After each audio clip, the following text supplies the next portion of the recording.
The real challenge for you when you're exemplifying leadership in any sort of situation, I would submit to you, is to put ego aside. To value reaching somebody else more than you value appearing to be right. And that's a real challenge, because what you've got to do is you've got to sort of circumvent this automatic conditioning that shows up.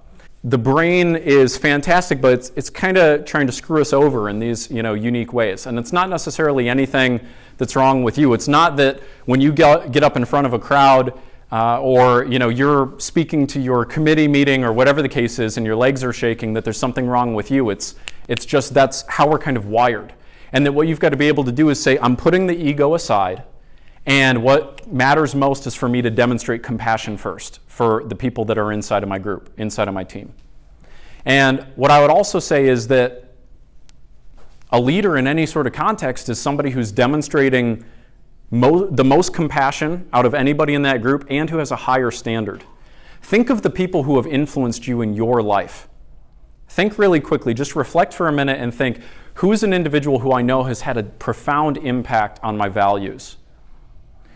Here's what I would venture to guess if I were going to make a couple assumptions about that person. I would say that number one, they were deeply compassionate towards you. That they really cared about who you were, that they cared about where you were coming from, that they did not start conversations with you by making you wrong.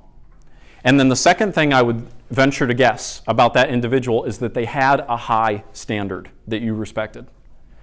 And so if you were trying to emulate and sort of feel out what is your specific flavor of leadership, I would venture to say that in order for you to be successful, you need those two components, an absolute minimum. That is extraordinary levels of compassion for the team that you're supporting and an elevated standard of what's possible, but also what is acceptable. And this is an element that I think a lot of people miss in organizational performance.